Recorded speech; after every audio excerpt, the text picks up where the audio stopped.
Bismillahirrahmanirrahim. Assalamualaikum warahmatullahi wabarakatuh. Alhamdulillahi rabbil alamin. Hamdan katsiran thayyiban mubarakan fihi kama yuhibbu rabbuna wa yardah. Asyhadu an la ilaha illallah wahdahu la syarika lah wa asyhadu anna Muhammadan abduhu wa rasuluh la nabiyya ba'dah. Amma ba'du. Kaifa halukum jami'an? Bagaimana kabarnya semuanya? Teman-teman santri Kutab Qanuni yang semoga dirahmati Allah Subhanahu wa taala. Di Jumat berkah hari ini, alhamdulillah kita diberi karunia berupa nikmat sehat dan nikmat kesempatan oleh Allah Subhanahu wa taala untuk melaksanakan amal-amal soleh di hari yang penuh dengan keberkahan kali ini. Semoga teman-teman di rumah di hari Jumat ini bersemangat dalam belajar, dalam menghafal Al-Quran dan amal-amal soleh lainnya. Baik, teman-teman yang dirahmati Allah Subhanahu wa taala, pada Jumat kali ini Ustaz akan menyampaikan sebuah kisah sebagai tugas kita di hari Jumat kali ini, mendengarkan sebuah kisah, mengambil sebuah ibrah atau pelajaran yang bisa menjadi sebuah amal yang melekat pada diri kita dalam keseharian kita. Pada kesempatan kali ini saya akan menyampaikan sebuah kisah sahabat Nabi Shallallahu Alaihi Wasallam. Ada di antara satu sifat sahabat mulia yang sudah kita kenal. Beliau adalah sahabat yang sudah dijanjikan mendapatkan kabar gembira akan mendapatkan surga Allah Subhanahu wa taala, yaitu sahabat Utsman bin Affan. Beliau mempunyai gelar juga yaitu Zunnurain, dua cahaya. Pada kesempatan kali ini Ustaz mau menyampaikan satu sifat yang sangat mulia yang ada pada diri sahabat mulia Utsman bin Affan, yaitu sifat malu. Malu karena Allah Subhanahu wa taala, sehingga Nabi Shallallahu Alaihi Wasallam pun pernah bersabda, "Tidakkah aku malu kepada laki-laki yang para malaikat saja malu kepadanya?" Begitulah sabda Nabi tentang sahabat Utsman bin Affan radhiyallahu anhu. Subhanallah, ucapan mulia Nabi sallallahu alaihi wasallam bahwa Nabi sendiri malu dengan sikap sahabat mulia Utsman bin Affan. Ada sebuah kejadian, ada sebuah kisah, yaitu dikisahkan dari Aisyah radhiyallahu anha. Beliau mengungkapkan, suatu ketika Rasulullah sallallahu alaihi wasallam berbaring di rumahku, kata Aisyah, dalam keadaan paha dan betisnya tersingkap. Kemudian Abu Bakar datang dan meminta izin untuk masuk. Lalu beliau Nabi Shallallahu Alaihi Wasallam mengizinkan Abu Bakar masuk tanpa mengubah posisi berbaringnya tadi. Beliau pun berbincang-bincang dengan ayahku, kata Aisyah. Kemudian setelah itu, ketika giliran sahabat Umar yang datang dan meminta izin, beliau Rasulullah Shallallahu Alaihi Wasallam pun mengizinkannya. Sedangkan posisi beliau, posisi Nabi Shallallahu Alaihi Wasallam seperti sebelumnya. Lalu beliau pun berbincang-bincang hingga dua sahabat ini pulang, yaitu Abu Bakar dan Umar. Kemudian selanjutnya terdengar suara Utsman. Sahabat Utsman meminta izin, maka beliau Rasulullah Shallallahu Alaihi Wasallam segera duduk dan memperbaiki pakaiannya. Masya Allah, ketika Utsman datang, ternyata sikap Nabi berbeda dengan ketika sahabat Abu Bakar dan Umar datang ke rumah beliau. Utsman pun masuk dan berbicara dengan beliau. Sesudah sahabat Utsman pergi, maka Aisyah bertanya, ketika Abu Bakar masuk, engkau tidak peduli dengan keadaanmu. Begitu pula ketika Umar masuk. Wahai Rasulullah, engkau bersikap tidak peduli. Tetapi mengapa ketika sahabat Utsman masuk, engkau langsung duduk dan memperbaiki pakaianmu? Kata Aisyah. Nabi SAW menjawab, tidak patutkah aku merasa malu terhadap seseorang yang malaikat saja malu kepadanya? Subhanallah. Jadi teman-teman yang dirahmati Allah Subhanahu wa taala, malunya sahabat Utsman ini sehingga para malaikat pun malu kepadanya. Dalam riwayat lain juga Aisyah bertanya kepada Nabi, wahai Rasulullah, mengapa tadi engkau tidak terkejut dengan kedatangan Abu Bakar dan Umar sebagaimana terkejutnya engkau dengan kedatangan Utsman? Kata Aisyah. Nabi pun menjawab, Utsman adalah seorang pemalu. Aku takut terlihat dalam keadaan demikian, sebab bisa jadi dia enggan menyampaikan keperluannya, kata Nabi. Maksudnya Utsman menjadi malu karena melihat posisi Nabi, sehingga kemungkinan besar dia akan bergegas pamit tanpa sempat menyampaikan keperluannya, kata Nabi. Teman-teman yang dirahmati Allah Subhanahu wa taala, sahabat Utsman radhiyallahu anhu pernah menyatakan, tidak ada seorang pun yang mengerjakan sesuatu melainkan Allah menyandangkannya pakaian dari jenis pekerjaan itu. Yahya bin Mu'az pernah mengatakan, siapa saja yang malu kepada Allah dalam keadaan taat, maka dia akan malu kepadanya ketika dalam keadaan berdosa. Kemudian Al-Munawi juga mengatakan, kelebihan Utsman terletak pada sifat malu beliau.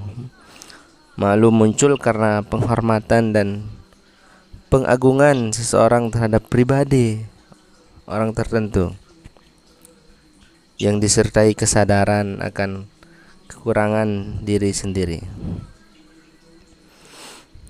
Hati didominasi pengagungan terhadap Allah, namun pada saat yang sama dirasakan kelalaian dalam mengingat Allah Subhanahu wa taala. Dua sifat ini teman-teman, itu malu kepada Allah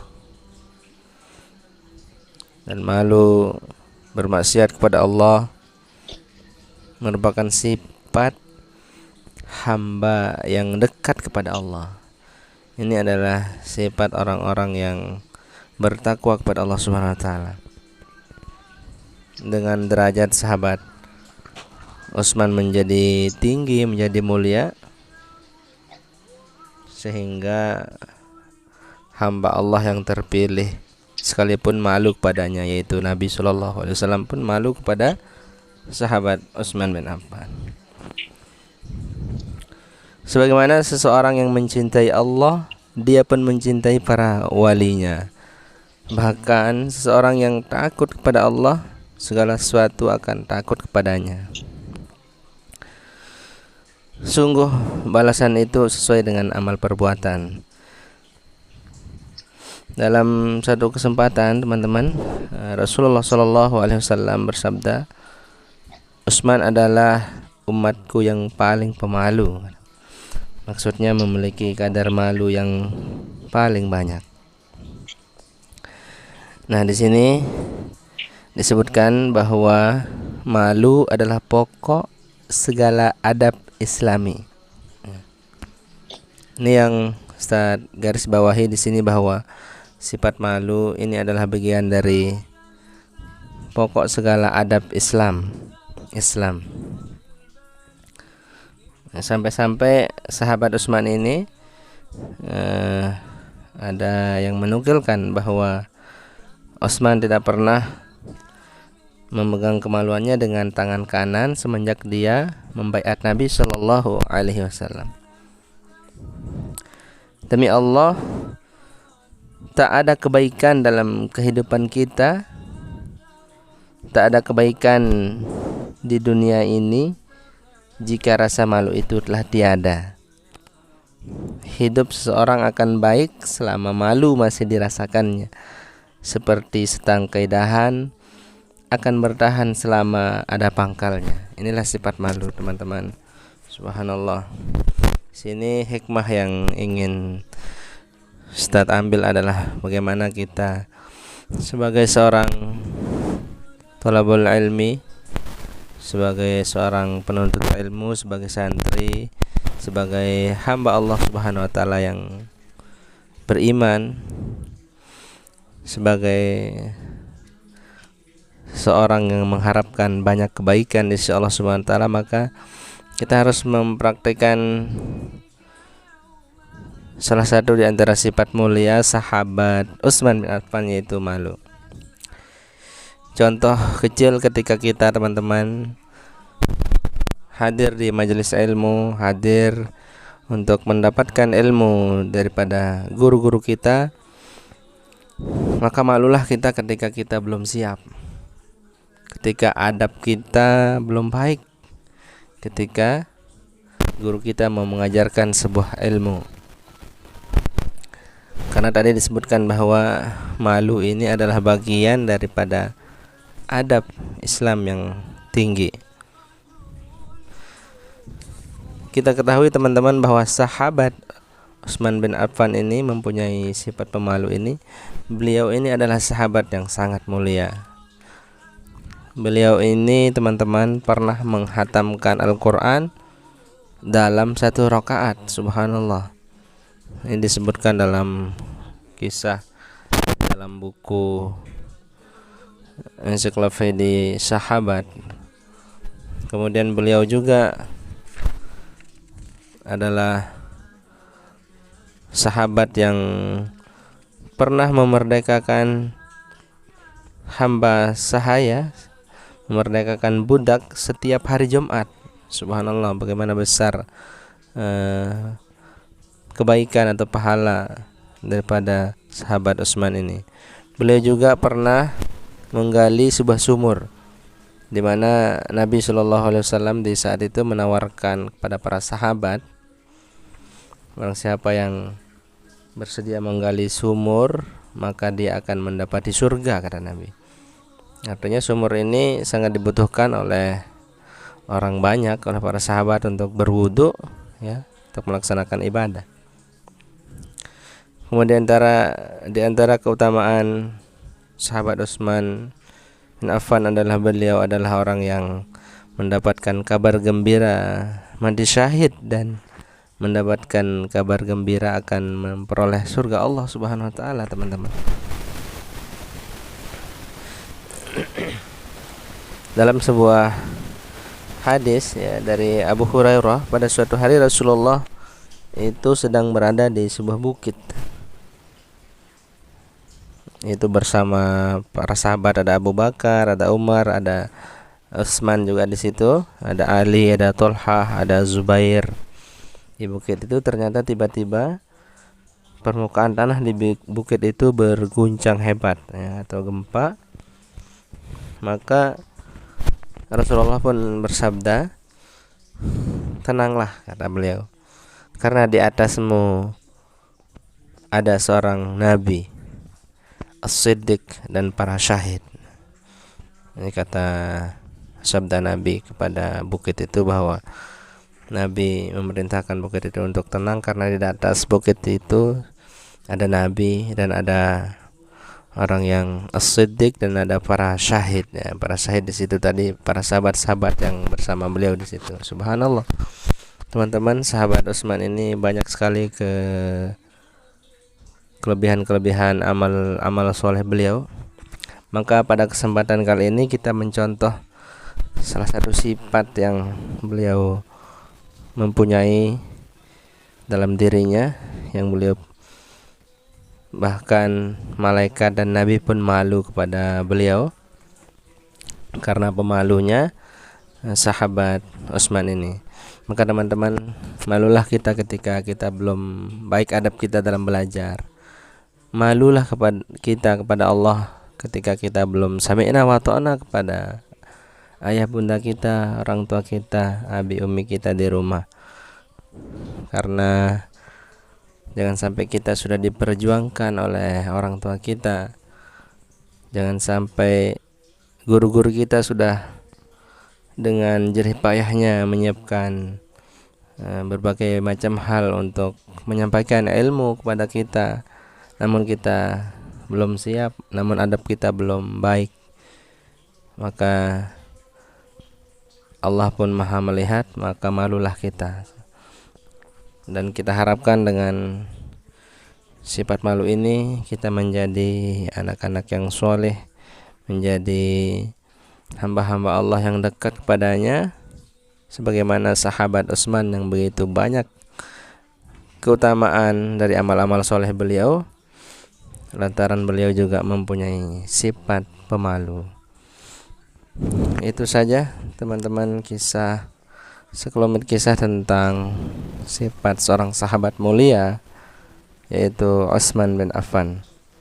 Mudah-mudahan kisah ini mendapatkan pelajaran yang bisa kita ambil, khususnya bagi diri pribadi Ustaz dan kita semua, teman-teman santri Kota Konuni, Kota Al-Fatih, Tangerang Kota. Mudah-mudahan kita menjadi orang-orang yang soleh, berilmu, mempunyai ilmu yang tinggi, mempunyai amal soleh yang membanggakan Allah, Rasulnya, dan orang tua kita. Amin ya rabbal alamin. Sekian, kurang lebihnya mohon maaf. Billahi taufiq wal hidayah war ridha wal inayah. Wassalamualaikum warahmatullahi wabarakatuh.